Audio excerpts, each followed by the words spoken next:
Flamingo Property Investing Podcast, joined by a very special guest. He's travelled far and wide to be here today. Ryan King, Three Kings Wealth Management. Hey, welcome to the podcast. Thanks, mate. First official guest on the Flamingo Investment Podcast. Look out, let's go. I know, mate. We're going to chat through a lot today. We support each other's clients and in each other's businesses. And I think, property and the wealth management side of all different assets inside of that banner, not just property, is something that I very rarely talk about. So, mate, it's going to be interesting to hear your perspective and how your clients don't just use property, but all the other asset classes to build. We're trying to get too controversial, eh? Yeah, that's right, mate. I reckon we unpack it. Let's go deep. Mate, before we go into your expertise and what you're best at, let's chat through your background first, give some context to what's brought us to be sitting here today, and then we'll unpack all the exciting stuff. Yeah, sweet. So, like I said, I told Jake not to actually mention that because I go through this a bit. So, quick background. I guess I'm a kid from the West. I grew up between early on out west at Mount Druitt. My old boy's family's from Mount Druitt. But mum and dad split up, and she moved up to the Central Coast, which I've just recently moved back to raise my own family. But I spent my time between the two. So, I guess growing up, I came from a good family, but I didn't come from money at all. I always had everything I sort of need in the way of hand-me-downs and that kind of stuff. But I got to experience, I guess, the pros and cons of not having money, I guess, and what that sort of looks like. And I grew up my own way, did my own thing. You can watch on other podcasts going into a bit more depth of some not so favourable activities I got involved in. Joined the military. I was a pretty fit fella and wanted to get amongst that as a bit of family tradition. So I joined the military. And at this time I was, before that I was making money doing like traffic control and I had money and I was just like everyone else. I was just an ego kid wanting to make money, thought money was the answer to everything. Joined the army. You don't make a lot of money in the army, but still was spending and had no idea. And I got injured in 2014, I think, maybe 15. Not bad, but I discharged to try and rehab. Wanted to open a gym, and I started selling insurance to make money. I had all these people tell me how much money they'll make in selling insurances. They're full of shit. So they're making nothing. And I started, and I had this driven purpose to open this gym. And in 3 months, I was the number one sales rep in Australia, and I was making stupid amounts of money I'd never seen before. Just selling gym memberships, essentially? No, insurance. Yeah, so right. Selling insurance to put money in the bank to buy this gym. Yeah, okay. And the gym's still around. I didn't end up buying in, but it was actually them, and I was one of the first potential investors of F45, which is a bit controversial. So I had Rob Deutsch when he was still involved, and Dan Conn fly up to Townsville, and I was brokering deals for them, and got them in touch with actually an American who I think ended up getting in touch with Mark Wahlberg as well. So got them in that sort of market as well. Had some heavy involvement there. But anyway, I made lots of money in the first 3 months, and by the time it came to the point I had money for the gym, they pretty much said I was making about $250 a year. Like on that point, I never made anything close to that, and I was going to make $45 a year as a gym owner. And I was like, they said, "You ready to go?" And I was like, "Nah, jam it. Let's go." And funny thing is, looking back in hindsight, the moment that goal went out the window, I made no money. I didn't have a purpose or drive. I was making normal money, not that kind of money. So the driver to make the money was to get into the gym, and then when you realised that you didn't want to go into the gym and you wanted to keep the money, I thought just making money was the thing, and it wasn't enough. It just wasn't. This didn't click till like when I was doing what I was doing now. But it was just before this podcast it clicked. Yeah, just right then. But I kept trying my hand at it. But what did happen was I started. I was saying to you off air before that why did I start there? That was the reason I started it. But what ended up happening, I wanted to stay down that route, and I had to do this study, and it's not published. It's not not a doctor. My future employer, to get a job, asked me to do this study to develop a community of people I want to work with, and it was really forefront or forethinking in his mindset that that's what everyone sort of does now with their businesses relationship. And I was in that first transition. Like you got to remember, selling insurance, I was the last age of cold calling and door knocking, and it was shit insurance. It was accident policies, the old school stuff, not this new. And I was against that, and I was really successful at door knocking and cold calling and old school sales right before sales turned into real relationships. Like you can't cold call and door knock much anymore and get the same success you can as building a network, right? So and that looked really good on my resume. I was like working at Macca's, people see a successful cold caller and they think, sign him up, this is old school. So that's how all my staff get jobs. Yeah, that's right. They all used to, literally all my guys used to sell HelloFresh and Marley Spoon, Yeah. like, door to door, Yeah. or they'd be in the shopping centres. Yeah. That's the hardest way to sell these days. And I'm like, if you can do that, you Yeah, can definitely. that's right. Literally, I had no degree, nothing, and then my employer, he's an old insurance salesman. He was like, I can work with you, but he made me do this study. So I did 52 hours, an hour a piece, so 52 people across a week. I interviewed them to find out what the relationship was between their financial health and their mental health. And to give some context, at this time, so it was 2016, maybe just late 2015, we'd had quite. You've all heard, everyone would have heard about the veteran suicide and veteran mental health. There's been an inquisition into it and everything. A Royal Commission, should I say, and at that time I was 24. And this is off the back of you coming out of the army. Yeah, just a year or two after. And then by the time I was 24, I'd lost 10. There's about 6 mates that are really close to me and 10 in total that I knew that had lost to suicide from the veteran. I was like, fuck, surely I can make a difference here. So I did this study to link, for veterans, to link the link between mental health and financial health. And long story short, it was roughly 50%. So just over half of them said to me at some point, they said to me that their mental health was kicked off from financial stress. And whether that be, we can define financial stress as whatever, but it's basically a lack of money, right? Like not having enough money to live your required life. And whether that was because of drug addiction, gambling, high debt levels, divorces, whatever it was, it all come back to that. It was the money that caused the stress. And that's what started their mental health journey. And then of the other 50%, although just under half, about 80% of those, so just over 3/4 of those, said to me that at some point during their mental health journey, which started another way, financial stress pushed them further and spiraled them deep. And I thought, shit, man, this is me. Like, I can help here.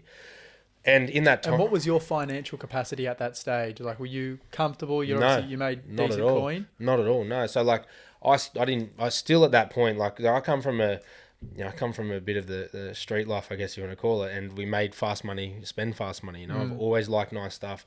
I used to go through weeks where I'd spend, at 17, 18, I'd spend $1,200 a week on Louis Vuitton sunnies and clothes. I had a shop in Greystanes. I'd become really good friends with her. We found her, and me and my mates supported her entire business, getting in Nina Pasadena and stuff before it was big, and we just go in there and drop $1,000 each a week, and that was me. I always, I never had debt. I owned everything outright. I'd walk into when I got my first apartment, like a rental, like I walked into the Bed and Beyond or whatever and dropped like 12 grand cash on the table. And was like, give me everything. Like, I always backed myself to make money.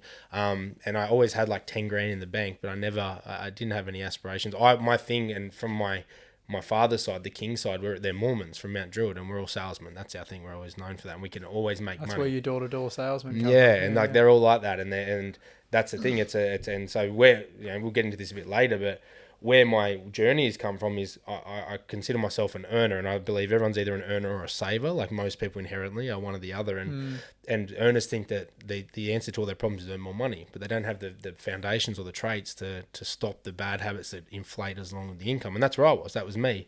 And then savers, they think that they're doing right by squirreling everyone, living tight, but they you can only save so much in today's economy. You've got to earn a certain amount to be okay, and you can only cut so much out of your budget, right? So they're at the same time. So both have got these pros and cons. Everyone thinks right. And my mum is a saver. Bought a house, paid it off. We lived on hand-me-downs our whole life, and in the same token, she hasn't invested hard enough to live the life she wants. And my dad has earned more money than you ever made in your life. He's got nothing to show for it, right? So there's this balance. There's this dichotomy of two people that I got to grow up with to say, I should be in the middle. There's got to be a bit I can take from each, right? So that's interesting. Earners and savers. Yeah, and when you come from a bit of the the dodgy life on the side, everyone's an earner. You're always looking for an earn because you come from a suburb or a family that has no money. You got to put them food on the table, and everyone thinks they're an earner. But the bottom line is, if I can't give you a target to say what you need to go and earn, you're not confident you can do it. You're not an earner. Like, you might just have a good job, So, and that's one thing. One of our target markets with Three Kings is it actually started out. The target market was legitimate gangsters, people who, hey, they come from the life or whatever, and they want to. They want to get legit, or people who are legit, but they like flashy stuff. You look at them, you think, oh, they could be a drug dealer, maybe not, but they're not, right? And everyone looked at me and you're mad. That's not going to happen. And mate, that's niche. That's a blue ocean strategy. It was, right? and it's transitioned to. I looked at that. I actually come with after reading The Purple Cow. And I was like, okay, so, and then I was like, well, it's hard to market that at the moment. People don't want to be known as gangsters, I guess. So, I changed it to ambitious hustlers. And that's our market to today is young, ambitious hustlers who are willing to take what it requires to get what they want. And that doesn't just mean earn. It means save. It means invest. It's required people that, because I worked with a lot of millionaires, and we'll get this later as well, on the east side that come from money. And I'd say to them, hey, this is what I can do with you with what you have. Here's how far I can take you. But you got to earn more to hit your goals. No, that's not good enough. Get me a better return. So, bro, I can't control returns. Like you've got contribution, risk, and time. They're the only three things that matter in any investment outcome. And you're focused on the one thing that you can't control. Like, I can try and get your best returns, but I can't guarantee it. But if you get this much money, I can guarantee it. Let's go. And they weren't that, no, like, get me a better return. Whereas you out west, they're like, hey, bro, we can do this. That's really good. But if you go and earn a little bit more, we can do better. Yeah, sweet, I'll make it. Let's go. How much do I need? And I was like, that's me. That's what I need to be. So went from there, did that study, applied for that job, got that sort of stuff, and I got the job in Sydney as a financial planner, started studying financial planning properly, working with cash flow. And then that's the first, so this would have been 2016 and a half, maybe close to 2017. I moved back to Sydney from Brisbane because I moved from Townsville to Brisbane with this company that was the insurances and was supposed to go big, become a manager and stuff. Made no money, had huge amounts of credit card debt. I was living on debt. They were living that whole fake it till you make it. So I was wearing nice suits and driving nice cars. Had no money. The reason I actually went for another job was my wife, who was my girlfriend at the time. She said, it's an ultimatum. Like, we're living on her income. We're barely scraping by. And was this because you were comm only at the time? Yeah. Yeah, right. Comm only, no salary. And I was a manager, so I was relying on everyone. Like, the only way we ever made money was when I had cracked the shits and went out and sold myself. And that was frowned upon because you got to manage the team. But they were all shit. They were rubbish. Cold calls were dead. It was dead at that time. And they were coming into the industry when it was gone. And I only made money because I had a network and I could do it. And it just wasn't sustainable. And she said, look, we're either done or it's this job. And like, you just keep the job, we're done. Or fun. I said, fuck, right, yeah. So then I, applied and did that stuff, got to Sydney, started studying and learning, and immediately changed my own habits. Got a budget in, but did the basic stuff. I realized I was on 45K a year. Like, I went down, I had a job offer at Perpetual for 95 a year as a junior analyst. And then I had a job offer here as a junior financial planner for 45K a year. And I was like, I'm taking it. So it was a similar salary to what you would have been getting paid if you went down the gym route. That's correct. But there was a career mentorship pathway and stuff that as an advisor, I would get a lot more money, but I had to do the hard yards, start there. And so I did. I took the 45K and we moved down. My wife, she was probably on something similar. And, we were living in Western Sydney. We had cheap rental. I got a budget in place and we paid off all our debt on 45, like two lots of 45K a year, paid off all our debt, started saving, bought an engagement ring, bought new cars, and I was putting money away in super, I was investing, I was doing everything. That's when my journey started. I finally got good at what I was doing. And then, went from there to basically, we got an offer to buy out a portion of that business. I was only 2 years in the game and I was running that whole practice at that time. Still studying, doing all my financial planning stuff.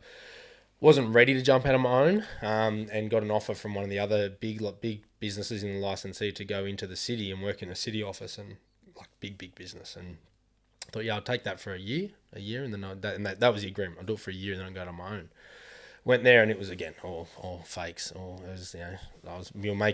People were just coming in and they were like big money, and they were like, make me more money, and that's all it was. We were investing money and we weren't doing shit. The market was doing it all, but we were making it out like it was us, and I hated it. I couldn't stand it. I just it just wasn't, because they were miserable. These people making all this money and they were miserable, and I'm like, the staff, you mean, or the clients that you're investing for, right? Like, they thought we were doing this great job, but they was just okay. Like, you make some people millions, like, and they would be like, what's wrong with you? Like, sling us a fitty. Like, what do you mean? And so never took you down to Jackson's on George for a steak or something? we went to and that's the other thing. Like, every night there was a piss up. Like, these people had families. Like, all the staff all had families, and every night they'd be there till 11 p.m. on the beers. And I'm like, bro, I just want to get home. I'll be in there at 4 a.m. I'll be out of there at 8 p.m. Like, transit from West Sydney into the city, and like it's just this life. I was like, there's got to be more to it than this. Like, I just don't love it. And ended up, there was a few. I don't handle conflict in an office environment very well. I can sort of, I only know one way to deal with that conflict, and it's to throw them. So we'd get to a point where these back to the mission, right? It's like the gangsters. That's right, and it's like, and the people like, and because even in the military, like, you have people. We saw that I was that last era of the military where you fuck around, you find out kind of thing. And the new area wasn't. It was, I've got a better picture on my chest than you do. My rank's bigger. And I was like, I don't give a shit about your rank. Like, treat me like a human being. And then move into the corporate one. It's the same thing. I've been here for this long. I'm like, it won't stop me kicking your head off your shoulders. Like, I just couldn't stand. I can't handle that world. Like, treat people like human beings. And a client will come with more money than another client. They get priority. I'm like, why? It's not their fault. Like, why what this? And I just can't stand that whole vibe. And so I was like, stuff it. I threw it in. I had enough. And I was like, I'm going on my own. I shouldn't have. We just got married. I had about, $250,000 in the bank, ready to buy our first home. I was on the journey. We're doing really well. I had big share portfolio, had lots of money in the bank. Gemma and I just got married, paid for our wedding, paid for a honeymoon, everything, really expensive engagement ring, like wedding rings, everything. We were doing really, really well. And I just had this brain snap, this little tism kicked off, boom. And I was like, right, I'm going to start my own business. He's out. Gemma was like, whoa. Like, Gemma's my wife. And I was like, whoa. She's like, what's going on? And so I went out on my own, started from scratch, absolutely nil, which in our industry, you either start or you take some clients or you buy a book. So you take over an existing business. And that's the easiest way to do it. But I was like, no, I'll do it from scratch. We've got heaps of money in the bank. It's fine. Chewed through that pretty quick. So we started the business and started out under the licensee of the company I was working for. And I was like one of their golden childs at the time. I had a big shareholding in their business and they sold me everything under the sun. And within 3 to 6 months, there was nothing. I barely heard from them. I didn't know how to start a business. I know how to do financial planning. I said to them, I don't know what I'm doing. Can you just give me ideas of how everyone else does it? Nothing. So we started off good. We organically started and was starting to sort of make money. And then within 6 months, we had a big disagreement and we parted ways with the licensee. And when you part ways with the licensee at that time, it was really hard to get a new one. Sounds similar to my journey. Yeah. So I spent like 80K. I got like a 20K website. Like I went all out. I was like, we'll cash, make this thing mad. Got the black and gold theme. Like we'll look mad. Thought I was doing good. And then I couldn't take a revenue for almost 18 months. Due to non-compete or something? No, due to the licensee because right. I wasn't licensed. So I had all these clients and I had, in the first 3 months I took on like 20 or 25 clients, lost a bunch of those, couldn't take revenue from the others, still had my outgoings. People don't realize it cost me about 65K a year at the time just to stay open with license fees and everything, right? Not including rent, all that stuff. So I'm chewing through cash. So this is 2019-ish? Yeah, 2019, chewing through cash, burning through a lot of it. In the same time, then I got my new licensee. It was really good. Got my new licensee. Started off slowly, but and then I had to redo the website. I had to redo because you got to put all the new licensee numbers, change all your documentation, change all your portals. All my information's held on their portal. And this is also in the financial planning industry as well as going through a huge Royal amount of changes. Commission. Royal Commission. Yeah, and I started my journey. Like I was lucky. There's this big thing about commissions, and I don't really have a big play in commissions. More of a marketing tactic. I don't charge any commissions. Like anyone I refer, I just say do a good job. I don't take any kickbacks. I don't receive any money other than the monthly retainer my clients pay me. That is it. I don't charge insurance commissions, nothing, not a cent. And we used to charge 6.6 at my old firm up front as a fee, and then take all the commissions. You make 20K a year off a client in the back office, right?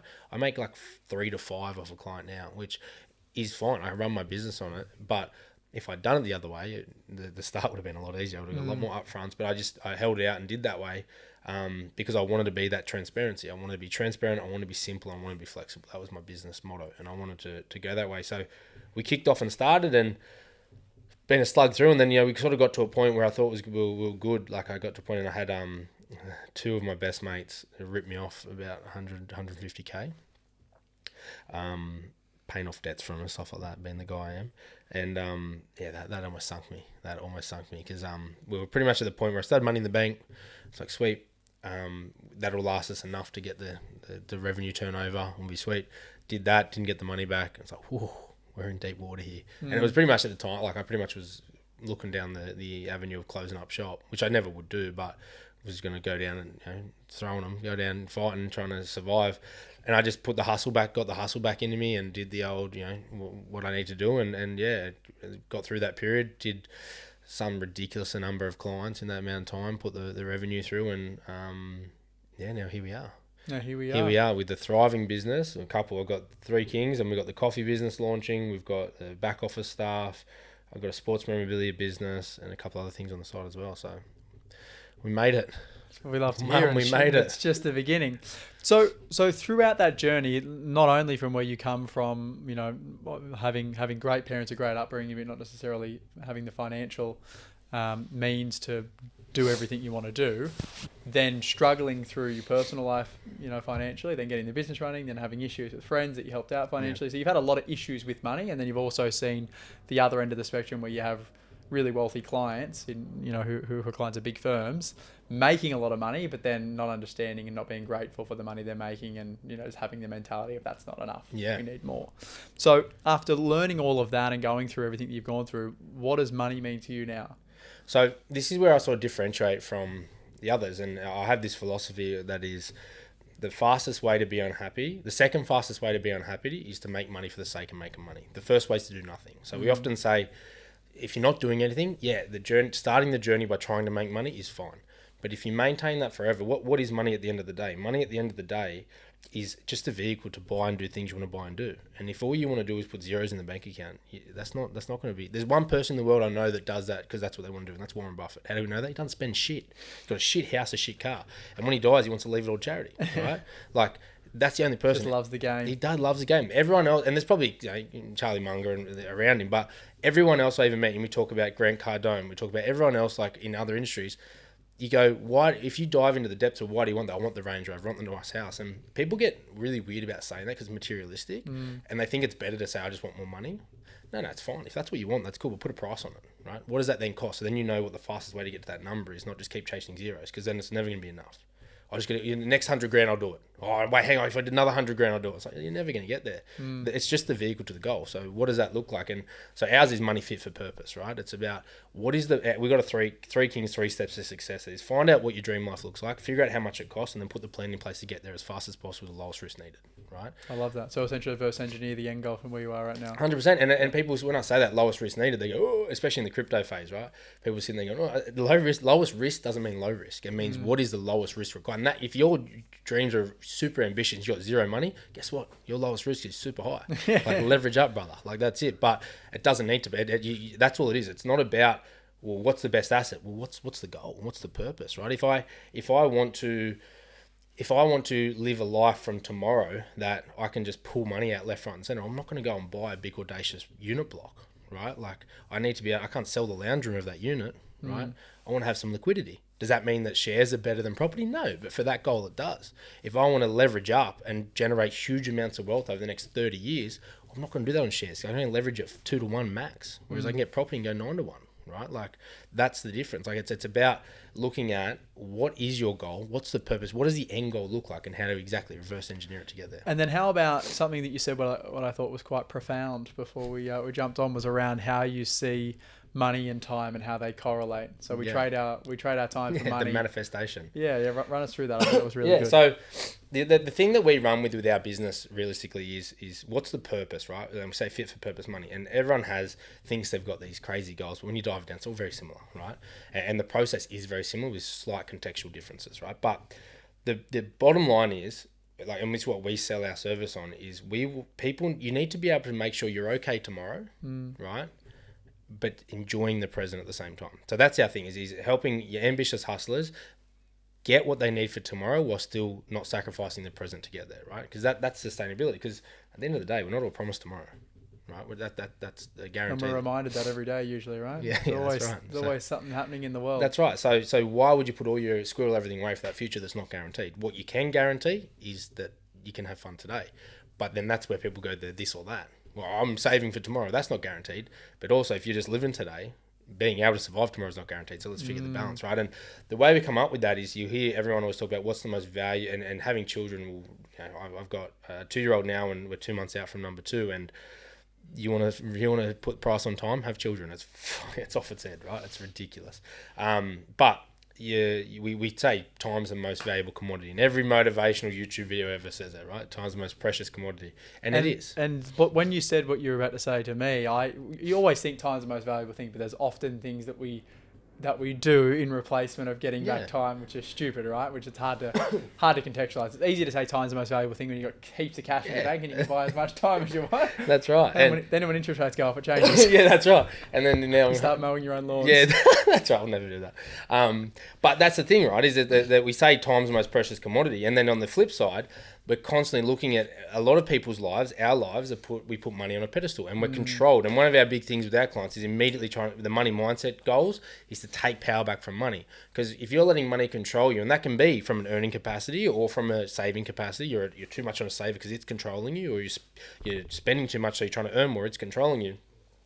People go, you've got to stop putting money on a pedestal. And my mum used to always say it. Love you, mum. Mum used to always say, money's not everything. It's not, but it's a huge component, right? And especially you live in Sydney, you live in the modern day world, just to survive, there's a huge amount of money. Like look at the income ratio to housing costs right now, factor in the fact of how many more extra subscriptions, internet, cars we now have that didn't have 30 years ago just to be on the bottom line of above the poverty line. It's wild. You need a substantial amount of money just to survive, right? So it is a huge component. But we also say you've got to be happy without money to be happy with money, right? And this is where it comes in. And the thing is, it's not money or time. They're the same thing.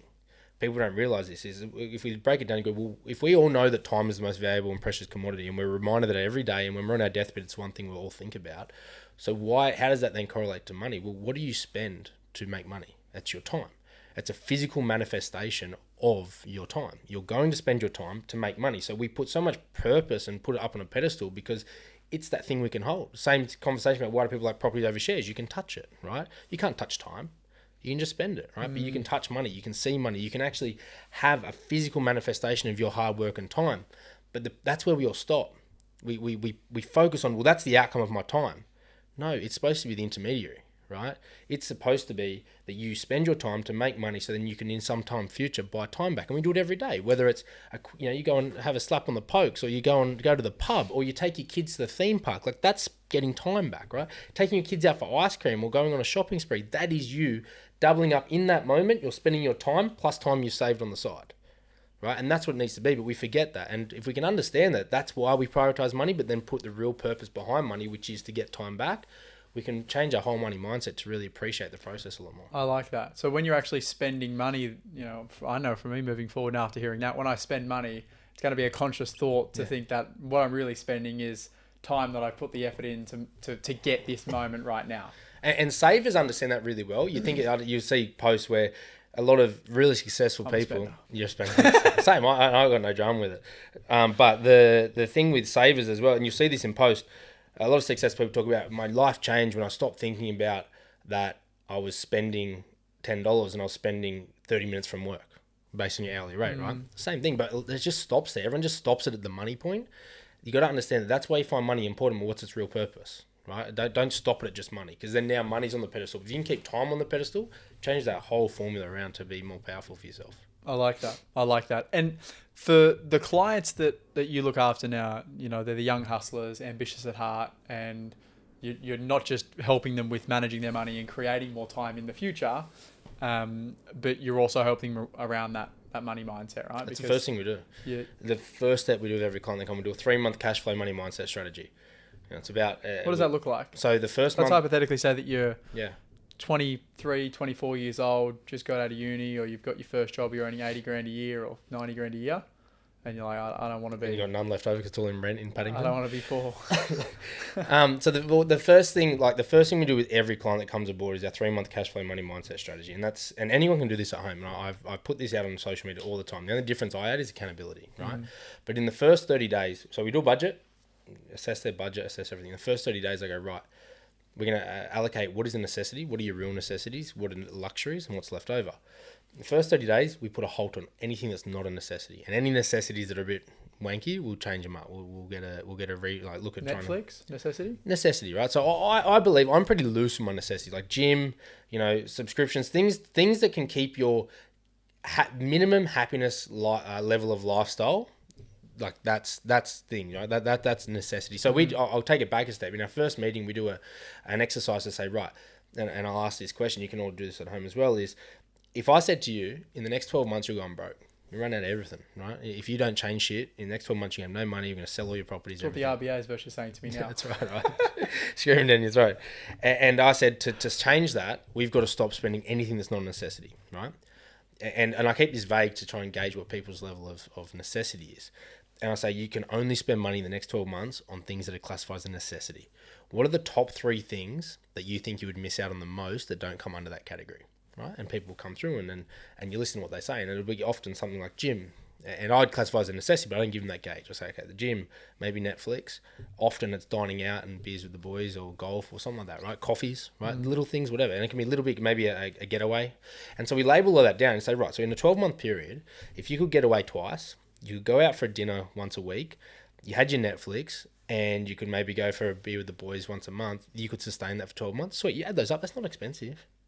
Right, so then what we do is we roll that into the necessity and say, right, that is now your necessity. So at any given time, if we need to prioritize where your money's going, and let's say we've got interest rates are going up, we already have a list of the things we can cut down before we get stressed.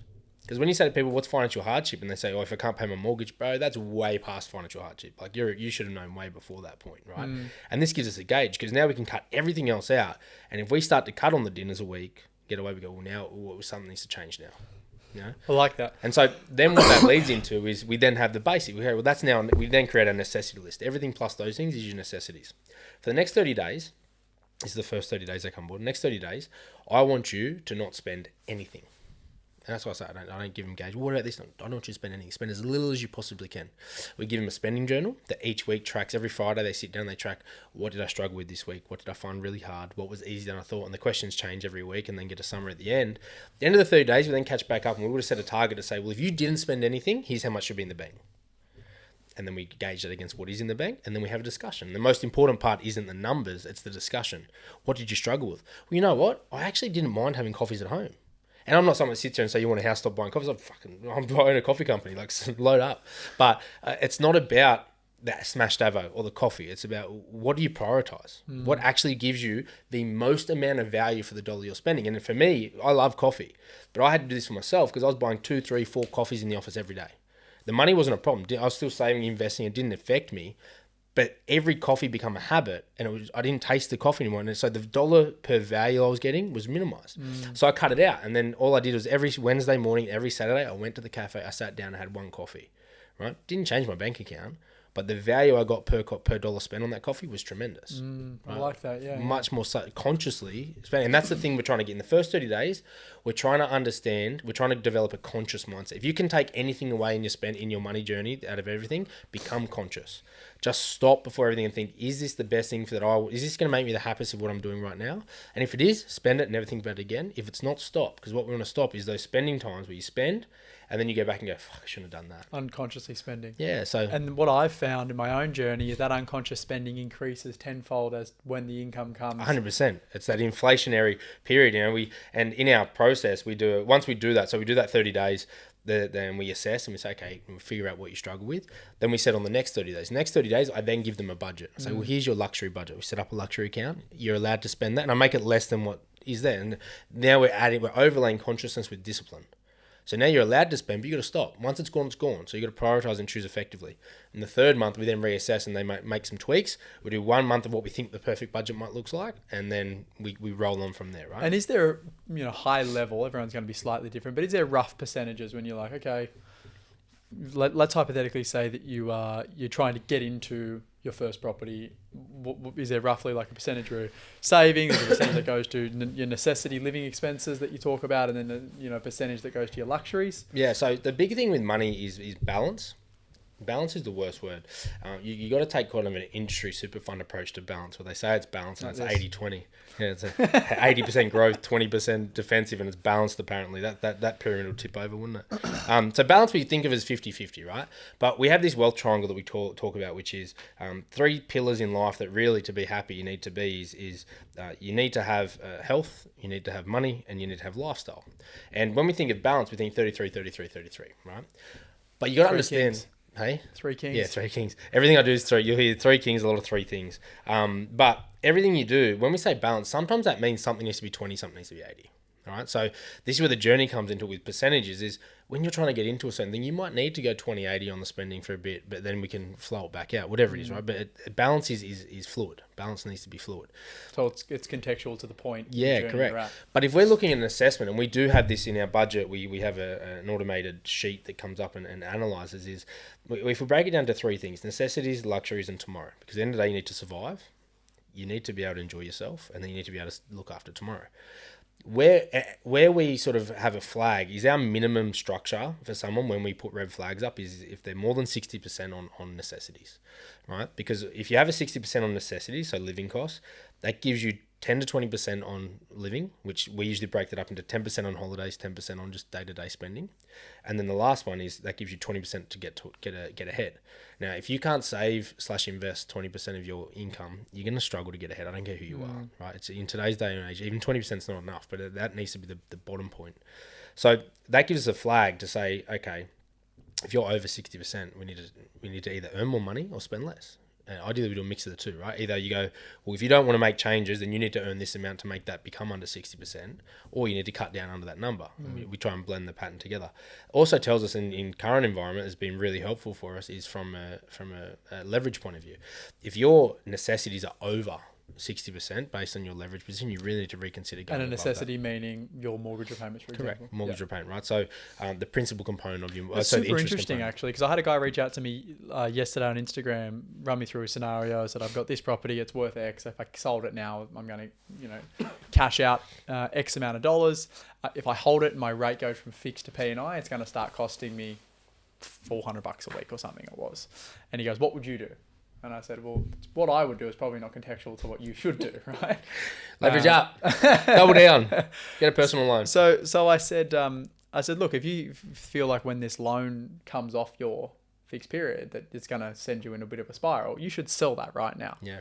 But I said, that's what I would do. I would sell it right now. But what I would do in my own position right now is I would just focus on, I need to make more money. Yeah. I don't need to sell anything because I know when good times come again, it'll be fine. But that's a really good rule of thumb, right? If that person that reached out to me said, okay, is this going to take up more than 60% of my necessities? Yeah. Yay, then you should look at making some adjustments. If it doesn't, then, maybe you're in the... And I have clients, like sometimes we push to 80. Sometimes we will push to 80 for a certain thing, right? But the other part is that, and this is like, I run that as a very basic rule of thumb, but then you got to break down what's the principal, what's the interest component. Because, you say rent money is dead money and people want to show me their rent versus thing. But at the end of the day, your interest and your rates and your insurances and your renovations are all dead money as well, right? So you got to factor that in. And that's what usually pushes people over. If you take the principal component and that fits into that 20% of investable amount, that's okay, right? That's not bad as long as you're then going to use that equity to invest later on and create that. That is your wealth piece. The rest is the necessity. And same as the investment portfolios as well. You got to factor in if you've got all this debt and leverage and it's pushing you over out of that 20% and then out of that 60%, you're going to be in strife with interest rates. Then what we try and do is work towards our first, so we have a savings target or a budget target, and then we have an earnings target. And we say, right, here's what we need to get to now, here's what we maximize, but we really need to focus on getting to a 40-20-40 split. If you want to live the best life possible, try and figure out how you can earn enough or spend less to get your necessities under 40, your luxury stay at 20, and your wealth at 40. If you can do that, crush it. That's net income. Yeah, net income. Yeah. I like that. And that's the other part. People want to look at... So that's the pinnacle. If you can hit that, 40-20-40 is crazy. And I have another one that's it's 30-20-50. And I'm like, if you're there, it's too much. Like, spend some more money, bro. Like, that's for most people. It doesn't need to be, but it's like that. You're a bit tight. And what sort of lifestyle can you live on a 40-20-40? Depends on the income, obviously. But we still have that 20, right? So... let's say we got 200k net income, right? 200k net income, you take that into account. That's 80k on necessities a year, which is that's not a lot. So even on 200k, that's a pretty tight budget, right? I expect someone 200 to be around 120. I'll be spending 220. So, but that'd give you, like on 200k, that'll give you 80k in necessities. They'll give you 40k. No, it wouldn't. What's that?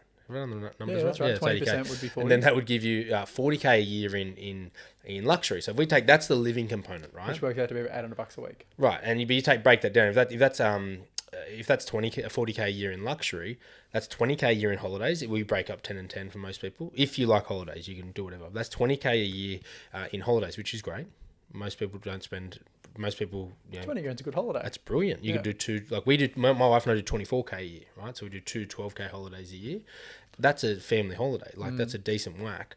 I don't know many people who come to me with that budget, right? They're happy with 10 to start with. So that's 20K a year. And that's 20K a year, which do the maths on that. It's $400 a week on spending whatever you want. That's right. That's $1,600 a month that you can go and splurge. Like that's brilliant, right? And then that gives you 80K a year in investable savings. Huge. Massive. That's net. So you got to be making what, 300-ish gross. Roughly. But then that's the other part. People come to us with their existing budget and they are over the 60, 20 or whatever. What's our biggest expenses, people? Tax. People forget it. Because the government reports on net income and our employers pay our wage, we just go, it's just an expense. It doesn't need to be. And there is only so much you can do, right? There is only so much you can do. But that's like when we talk about taking non-deductible debt, turning it into deductible through debt recycling strategies, getting, even if you can't afford to scale up and leverage more, taking out a small amount of leverage into shares or maximizing superannuation, doing all these strategies you can do. The easiest way for people to take money, put it back in their pocket, is try and find some tax strategies. That's right, because what's your minimum tax in the country for most people is 30%. Thereabouts. Correct. And so for most people, find people, a way to grab back 10% of that 30. Yeah, that's right. And that we just wipe that number off. But so that's the part we can start. When we talk about you either need, the only way you can put more money in your pocket for this scenario is to earn money or earn more or spend less. There's no other way. You got a tax strategy, you got an investment strategy, that's earning more. You want to cut money out, that's spending less, right? Like everything is either earning more or spending less. You need to use as many of each tools you can. Where most people fit, I'll just earn more or I'll just spend less. Well, do both. Do both. Get there. When's enough? You've worked with people Never. at both ends of the scale, right? You've obviously worked with people where you probably think in your head at the time, you're not happy with X amount of millions of dollars per year. And there's other people, at the other end of the spectrum who are just getting started that we're talking about that, the first 30 days is working out your budget, et cetera, et cetera. For your clients, for people that you work with, when usually is enough? Everyone has that end goal that we're reverse engineering and working towards. What does that usually look like? Maybe not as a dollar value, but as a lifestyle. And then what dollar value does that end up being? So for the only people that enough is not enough for people who've never sat down and they see money as the goal, not the vehicle. That's it. The solution, the answer to that is enough is the amount of when you figure out what that does for you and you work towards it, right? But from a strategic point of view, say a retirement goal, for people from passive portfolio, from the time when they want to have the choice to stop working to earn money, 80K is comfortable at net and 80K net a year, and 120 is very comfortable, right? No debts, that's all you No debt, no children, just that. So if you think about that, the average retiree today needs about $1,000 a week to survive, and that's what the government puts out as comfortable. That's no holidays, nothing. That's surviving. Because people think, retire, everything goes away. Bro, you still got to buy groceries, you still got rates, insurances, petrol, and you got more time to spend it. Like you got to be. So if we say 60K a year in net is surviving, that gives you 20K a year, 10K for holidays, 10K for life, 120 gives you a lot more, right? You'd probably inflate your necessities up to 80K on that. They give you 20 on travel, 20 on... So I've never seen anyone need more than that. I've seen people we do 200, 300K a year in retirement, but they don't need it. That's their lifestyle they're managing with. Do they usually have, let's hypothetically say, those 300K net, which is big money when you're in retirement with no expenses outside of personal and discretionary?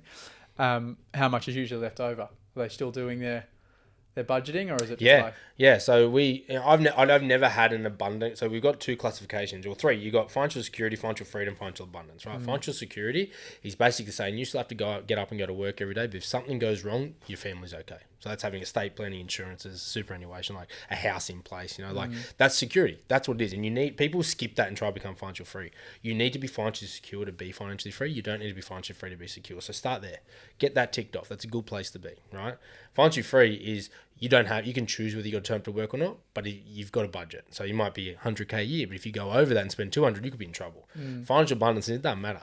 Get up and do whatever the fuck you want. Right, it don't matter, right? So that's where we need to establish where does that sit. I've never had an abundant client ever. Even the 300K, they're not abundant. Like if I let them, they'd buy Rolls Royces and they'd buy boats and shit. What do you reckon? What number is abundant in today's dollars, from your perspective?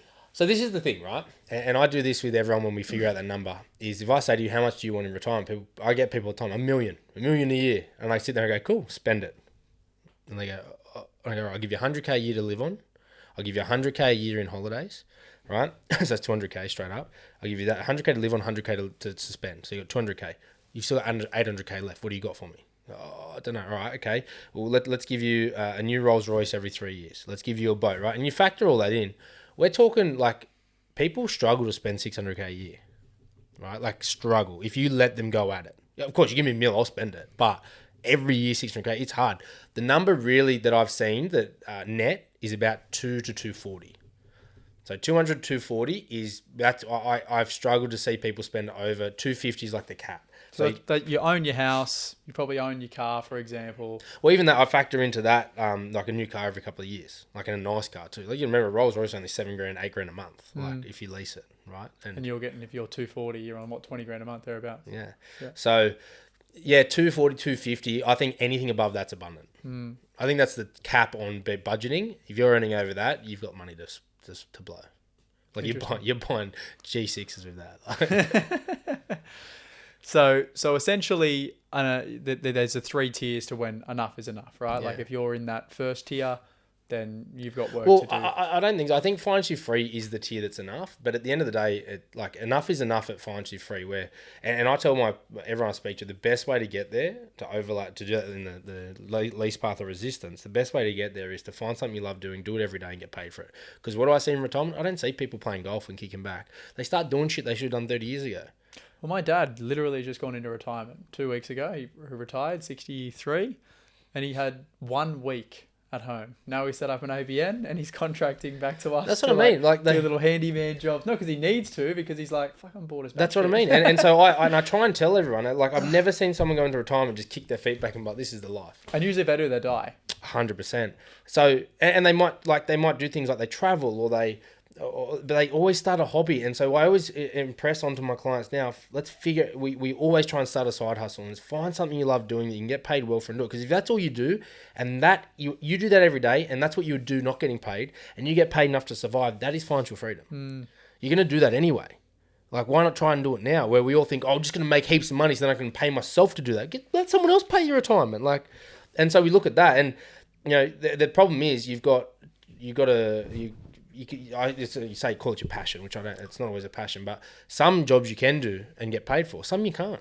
So, but being able to understand that early on, so that you can go to something you're good at that you earn money for, that then the reason you're going there consciously because it supports the thing you love doing, and then try and start a YouTube channel or something, do it on the side. Like those people who mow lawns.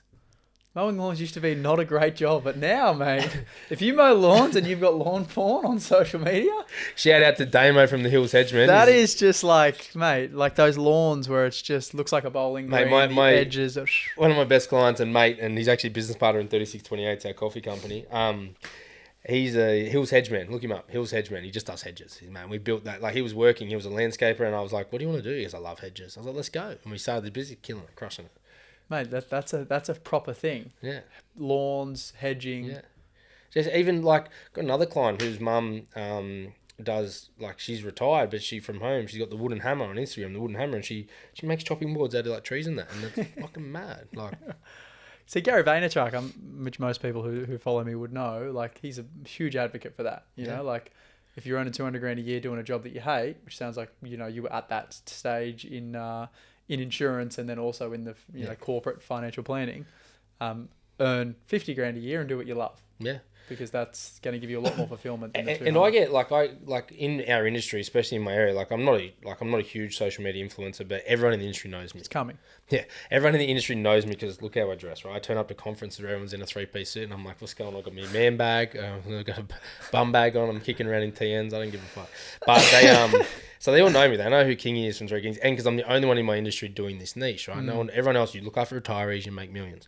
And they always ask me, because I've got such a nice business model that I love, and I've done it from day one, but it's not profitable. Like, it is now. But if somebody else was to replicate what I do, they don't, because everyone says, I love what I do, and they just want to flip their business. They do it so they can flip it, and they don't want to sit back. That's not me. Like, I started the business that every dollar I earned, I threw back into a staff member to take off the table something I didn't like doing, because I know what I love doing. I love doing this. I love educating. I love chatting with my clients once a month, once a week. Like, my business ain't profitable. I charge clients for 2 meetings a year. I speak to them almost weekly, most of them, right? Like, what do you want to talk about? Yeah, let's get in, let's go, let's start hustling, let's do this. And we're just chatting, we're talking, we're spitballing. And that's what I like. And I've got 9 staff. So to give you an idea, most advice firms will have 2 advisors to 1 support staff. I've got 9 support staff to me, right? Like that's how I roll, because I want to take everything out of my plate. So all I do every day is what I love doing. And everyone else, like, they sit there because I rock up and we're making money and we're having fun. I've got a nice car. I wear nice watches. I'm going on holidays, and like, how do you do it? I'm like, don't copy me, because you'll hate it. Yeah. Because you won't make the money you want to make. I could make so much. My personal income could be humongous, right? Like, we'll do $1 million this year. If I was a normal advisor, I could take 80% of that myself. But I'm not. I just take a small salary, a couple of dividends here and there where I need it. Got my other businesses on the side. Lots. Yeah. Got my other business on the side, and I turn up to work every day because I love it. I'm not gonna flip it. I might sell my business when I want to retire, but I doubt I will. I probably all my clients are my age. I'll probably retire into them. You'll be like Warren Buffett, just mate annual general meetings every AGMs. year, 95, just going. This is what's going on this year, boys. But I practice what I preach. I sit there and I say to people, just find something you love doing, do it every day. If you can't get paid doing something you love, do something you're good at that can support the thing you love, so you can build into that. Mate, it's gold. Last question, only due to time, and then we're going to do a part 2 of this. The question that I have, and this podcast is very pro property, right? It's called the Flamingo Investment Podcast. Yeah. You're sitting behind the greatest Henderson in front of, I should say. Sorry. We're very pro property. Leverage up, especially if you're a young person. You've got time. Let leverage do its thing, grow some wealth, and then chill. On the other side, you're neutral on all investments, and your strategy is tailored to the individual. What do you need at this point in your life? And that's, like you said, the 80-20 rule, the 50-50 rule, whatever it is for that client. What's your high level take on investing? If you're trying to build wealth, let's say that someone listening now is between 20 and 30 years old. They're at the start of their journey, and this is not advice. This is just general in nature.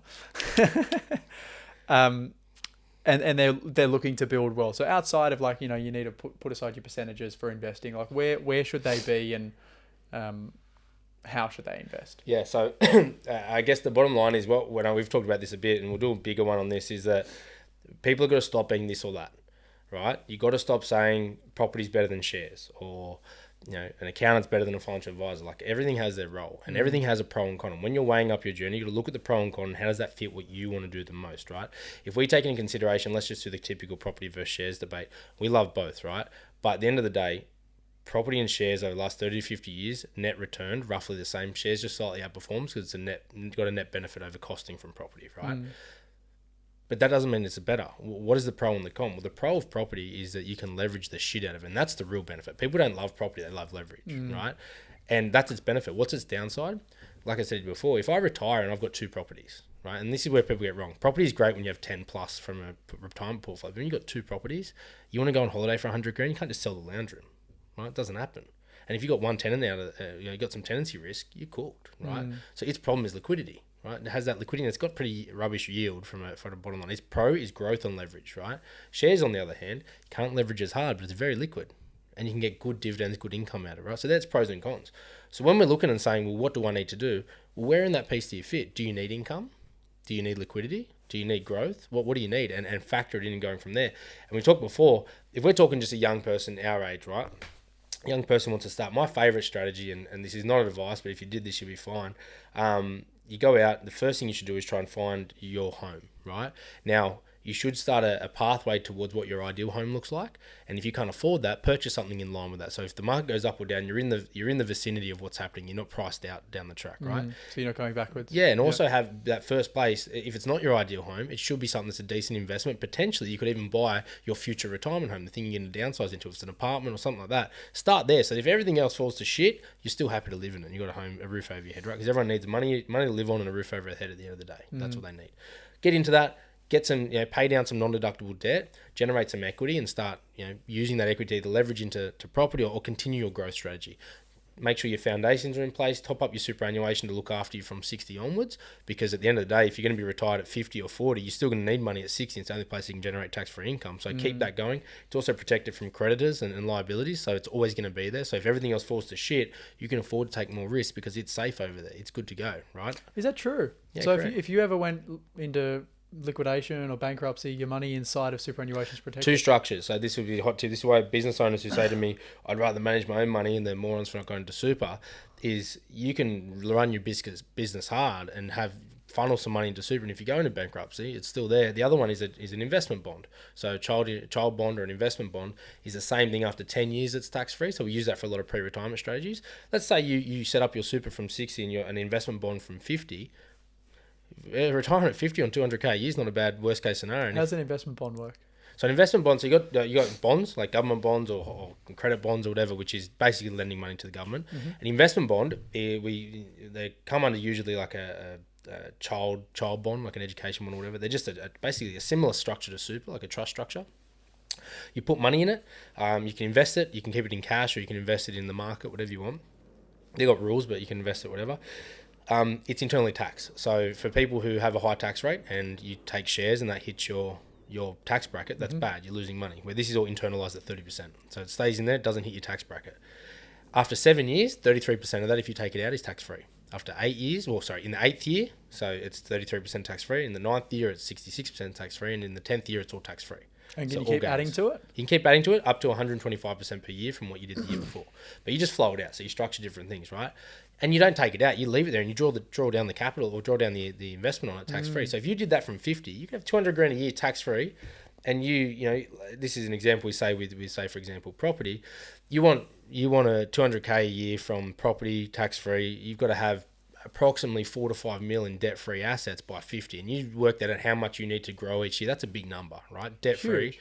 But if you did that, you could say, well, then from 60, we've got super looking after us at, let's call it, to get 200k, you probably need about 2.5, right? So 2.5 from there.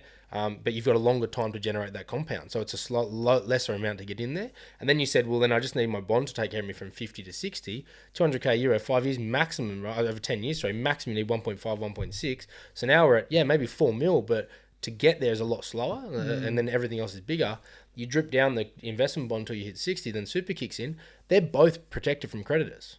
They're both internally taxed. They're both tax-free, and they're both protected from creditors. If that's all you did on the side... Imagine if Sam Bankman-Fried did that. So actually, he should have spoke to you. One thing we do with business owners, which I love, is one of my favorite strategies is what's one of the hardest things as a business owner? Taking income, right? Yeah. Cost your business arm and a leg, plus payroll tax, super, etc. You take income for the first few years, pump all your dividends into a bond, right? Into a bond for the first 10 years. At 10 years, you start taking income from the business, from the bond, live on that, let the business internalize all the income at a lower tax rate, 25% for business. Money for jam. And it's protected. There we go. Right, so you do that stuff. So if you got the home, right, so you set up your foundations, make sure your estate planning, your insurances, your superannuation is good, and decrease your insurances as your assets grow. You get your foot into a home, start paying down that equity, get down to 70, 60% LVR, then take 10, 20% of that LVR, leverage it into either more property or into shares, and repeat that process. Probably go into property till you're at serviceability. Then once you're at serviceability, drip down into shares. You do that, repeat that process, add the bond and the super onto it. Money for jam. Easy. But then this is where we then say, that's the money, but were you happy? And so overlaying what the purpose behind is, well, maybe I don't invest in more and I just commit to a 50-year-old retirement, but I enjoy myself between now. So instead of investing that extra 20k a year into the bond or super or into the property portfolio, well, maybe I just put that on a holiday. You know, like that's where it comes down to. That's what the strategy needs to be. That's the overarching bit people miss. Gold. Part 2. Three weeks from now, we're going to do it. All right. This is general advice and does not take into consideration your objectives, situation, or needs. You should consider if this advice is suitable to you or your circumstances, and please read any applicable PDS beforehand. This is a Henderson podcast production.